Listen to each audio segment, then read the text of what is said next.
Le Conseil de l'ordre mettra davantage de pression sur le personnel intervenant pour qu'il continue à s'acquitter de sa tâche avec efficacité. Ils doivent mériter, même après le projet, de votre estime.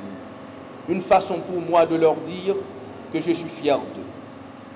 Il existe aujourd'hui un déficit normatif en matière de l'assistance judiciaire.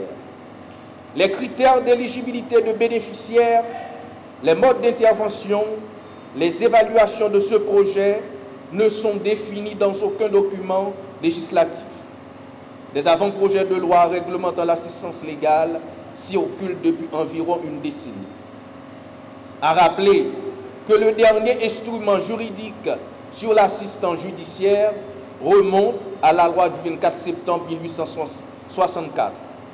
Et cela, l'on est à même de conclure, à un recul certain en matière de l'aide légale. Il s'agissait d'une loi qui traite de façon effective de l'assistance judiciaire et juridictionnelle à fournir aux économiquement faibles et qui ne se circonscrivait pas aux affaires pénales, comme c'est le cas depuis près de 2 décennies. Je veux dire aux partenaires intolérants qu'ils doivent nous aider pour mieux faire, comme permettre aux avocats d'intervenir en toute quiétude, en toute sécurité dans les commissariats. J'ai eu à intervenir à 3 reprises déjà dans un commissariat pour l'agression physique et verbale dont étaient victimes des avocats dans l'exercice de leurs fonctions. La même situation se répète dans certains tribunaux de paix. La direction de l'administration pénitentiaire nous fait attendre une autorisation spéciale d'entretien aux détenus depuis mi-décembre. Le travail n'est pas facile, mais la motivation aidant, les avocats s'acquitteront de leurs tâches avec efficacité et j'y veillerai. Monsieur le ministre, je réaffirme solennellement la volonté de tout Haïtien digne de ce nom. Il faut une assistance légale nationale, émarger au budget national. L'État ne peut plus continuer à se remettre à la communauté nationale en des domaines qui relèvent de la sécurité publique, de la souveraineté nationale. L'assistance légale est un corollaire de la justice et la justice, un élément indissociable de l'état de droit. L'état de droit ne peut pas être un instrument de propagande.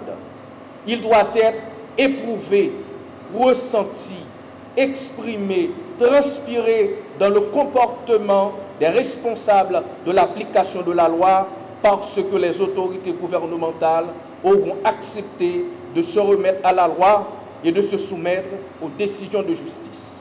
Au mois de mai 2012, le barreau de Port-au-Prince, en concertation avec le ministère de la Justice, a soumis à la section réduction de la violence communautaire de MINUSTAH une proposition de projet visant à établir dans la juridiction de Port-au-Prince 4 bureaux d'assistance légale.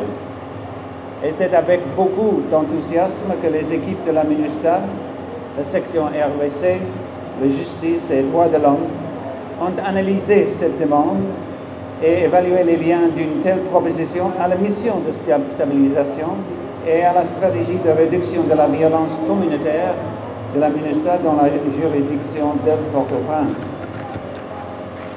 Ces projets, qui s'étendent sur une durée de 12 mois, poursuivent les 4 objectifs suivants. 1.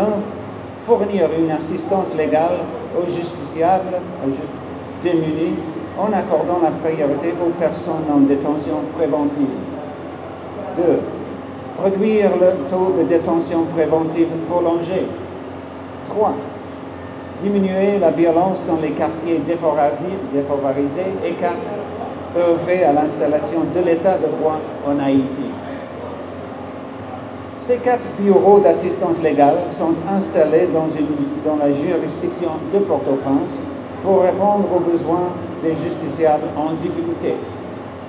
Ils seront logés, comme vous le savez, ici même, au local de Vivario dans la zone de Bel-Air, au local de barreau de Port-au-Prince, à Pétionville, et le dernier sera logé temporairement au local du tribunal de paix de Carrefour.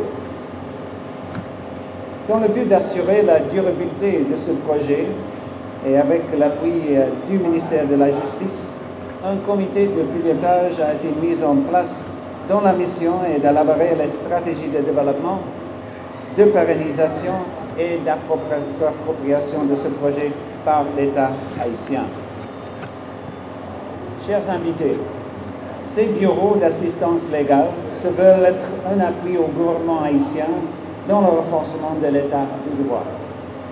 Or, le développement d'un État de droit requiert l'implication et la responsabilité de tous, notamment des citoyens haïtiens. Le gouvernement haïtien, qui, dès sa prise de fonction, a fait de l'État de droit l'une de ses priorités, témoigne ici de sa bonne volonté. En œuvrant de concert avec le barreau de Port-au-Prince et de la ministre pour offrir une assistance légale aux justiciables les plus démunis, le ministère de la Justice s'est engagé à réduire la détention préventive prolongée dans la juridiction du tribunal de première instance de Port-au-Prince. Ainsi, au nom de la mission des Nations Unies pour la stabilisation en Haïti, je présente mes remerciements au ministère de la Justice qui a contribué énormément à la réalisation de ce projet et au bâtonnier de l'Ordre des avocats, Maître Carlos Hercule, pour son engagement personnel dans le développement de ce projet, combien important pour la communauté haïtienne, notamment ceux qui sont en détention préventive prolongée. Le lancement officiel d'un important programme du ministère de la Justice et de la Sécurité publique. Il n'est un secret pour personne que le gouvernement du président Michel Joseph Martelly ne ménage aucun effort pour donner au vocable de l'état de droit un contenu réel et concret. Il est aisé de pointer du doigt les failles de notre système judiciaire. Il est encore plus facile de braquer les projecteurs sur les faiblesses de la nature humaine. Cependant, je reste convaincu qu'au-delà des hommes et des circonstances, ce sont les structures de la justice qui doivent garantir l'équité, l'impartialité, l'honnêteté et maintenir cette population à l'abri de l'impunité. Dans cette perspective, et préoccupé par la nécessité d'offrir l'accès facile à la justice à tous les citoyens et citoyennes de ce pays, le gouvernement Martelly-Lamotte a mis en place les bureaux d'assistance légale.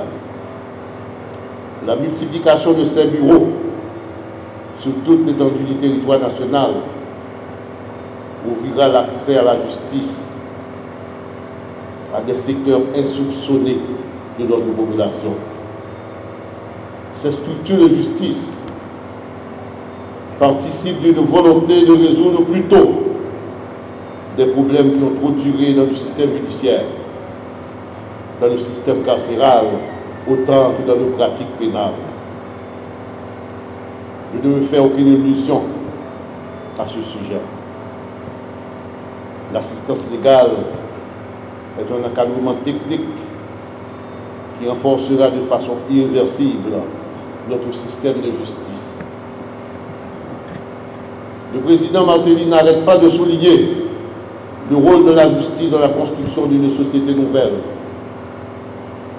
Il ne s'agit pas d'en appeler au bon, ni même de se fier à la bonne foi, mais essentiellement de pouvoir indiquer à tous ceux qui cherchent justice, les voies de recours, indiquer à tous les citoyens, aux plus pauvres comme aux plus riches, les artifices du droit pour que les hommes d'une même nation vivent dans l'harmonie et dans la dignité.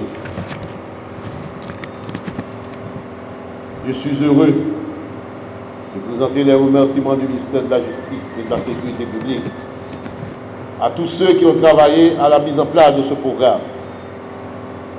Mais je veux remercier de manière tout spéciale M. Miguel Fischer, le secrétaire, le représentant du secrétaire général des Nations Unies en Haïti. Mes remerciements s'étendent aussi à M. Carlos Hercule, bâtonnier de l'ordre des avocats de Port-au-Prince. Les gens passent. Je passerai toute la matinée à adresser des remerciements à tous ceux qui ont participé à faire de ce faisceau